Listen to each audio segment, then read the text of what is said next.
انا بقالي ساعة بجد عمال اتفرج على ايمان خلف بطلة الجزائر بذهبية اولمبياد باريس. انا يا جماعة، انا معلش، انا مش عارف في ايه، مش قادر اتملك اعصابي. انا عايز افوق وعايز اوصل رسالة مهمة جدا جدا.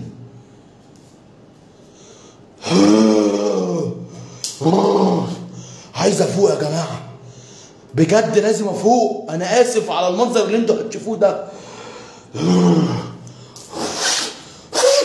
فوقوني فوقوني. ايوه، لما تتكلم على بطلة الجزائر بذهبية اولمبياد باريس الذهبية، بعد ما تشوف المباريات وتشوف ايمان خلف، لا لازم تفوق نفسك كويس، تمام؟ عشان الكلام اللي تقوله تبقى واخد بالك منه. لو كل الشعب الجزائري بينتقدني مختلف معايا، والله العظيم والله العظيم ما هيبقى عندي دم لو ما طلعتش اتكلمت عن ايمان خلف، الامرأة اللي ب1000 رجل بطلة الجزائر. لو ما فيش حد هيدعمني او الفيديو يوصل لابعد الحدود، هطلع اتكلم عن ايمان خلف بطلة الجزائر. اللايف متأخر، اللايف بعيد، اللايف مش عارف ايه، ما يهمنيش اي شيء.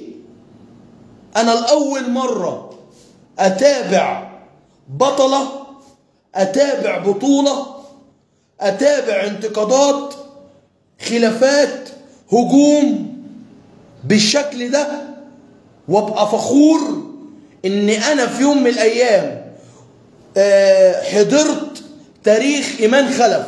كل ده يا موحى، كل ده ليه يعني؟ لا ليه ايه يا جدعان؟ هو احنا ما بنحسش؟ ده الصخر يتكلم. انا بطلب من كل اللي هيدخل اللايف ده، مش عايزه يعمل حاجه غير انه يسمع الكلام اللي انا هقوله ده. اقسم بالله انا راجل صعيدي متربي على طبلية ابويا، وفاهم اللي انا هقوله دوت كويس. امرأة تبقى ب1000 رجل، امرأة بتعمل اللي بتعمله مفيش رجالة بشنبات تعرف تعمله. مفيش حد قادر ينافسها، مش يكسبها، ينافسها. سيبك من دي، حطها على جنب. مفيش حد قادر يوقفها. عادي، بقى في ناس ابطال بيشتغلوا على نفسهم، لكن ان هي تتعرض لضغوطات نفسية وتشكيك في انوثتها، البطلة الامرأة غصب عن تخين في اي دولة في العالم، ان كانت تركيا، فرنسا، اي حد انتقدها بربع كلمة، دي امرأة غصب عنك وعن اللي جابك. لو احنا بنقول امرأة ب1000 رجل، دي حاجة نفتخر بيها. ويا جماعة ما تسمحوش للجان المأجورة والناس اللي دايما لما نيجي نقول حاجة حلوة تفتكر لك الوحش. الناس دي انا مش شايفها. ايوه في ناس موجودة من الناس دي انا مش شايفك يا ابني. انت زيك زي المتابع اللي هو ايه، معلش انا اسف، اخرك تقول كومنت سلبي وتجري وتشوف حياتك اللي هي خربانه. ده اخرك. انا مش شايفك ولا هشوفك. انا عندي رساله دايما بقولها وبخليها على الله، رغم ان في جزائريين كتير جدا جدا جدا مختلفين معايا، لكن ده ما يمنعش ان اطلع واقول للصحف، اقول للعرب، اقول للدنيا كلها احنا جامدين، نسائنا جامدين. ايمان خلف البطلة الجزائرية، وانا واحد من الناس فوقتنا عن حاجات كتير. وبقدم رسالة للشعب الجزائري، اوعوا تفتكروا، والله العظيم والله العظيم وانا بحلف بالله اني انا كارهكم. انا عمري ما بكره حد. الناس اللي بتأذيني عمري ما كرهتها ولا هكرهها. صدقوني يا جماعة، احنا على الارض مش هنكره بعض. يا بخت اللي كل يوم بيغير من نفسه وبيطور من نفسه. مش هقول اكتر من كده. انا نفسي الفيديو ده يوصل لإيمان خلف، وفعلا تسمع اشهر يوتيوبر في مصر والوطن العربي. بقول لك يا ايمان، ونعمة الابطال، انت شرفت بلدك وشرفت العرب كلهم.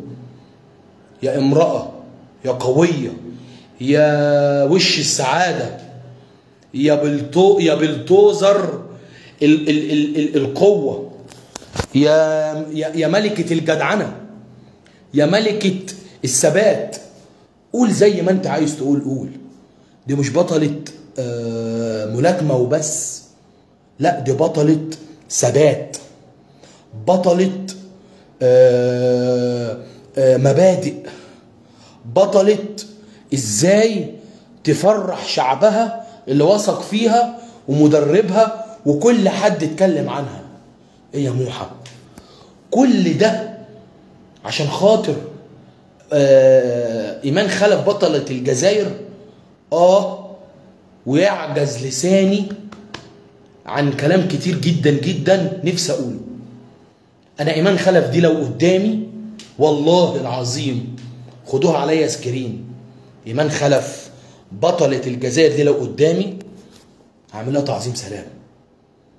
هعمل لها كده، هقول لها كلمتين اتنين، اقول لها احنا الرجاله نتعلم منك، نتعلم منك يعني ايه حب الوطن، يعني ايه فعلا كل مباراه بالنسبه لك بطوله. انت اديتي درس للعالم كله، للعالم الاوروبي، للناس اللي احنا بنحاول نقلدهم مش ننافسهم.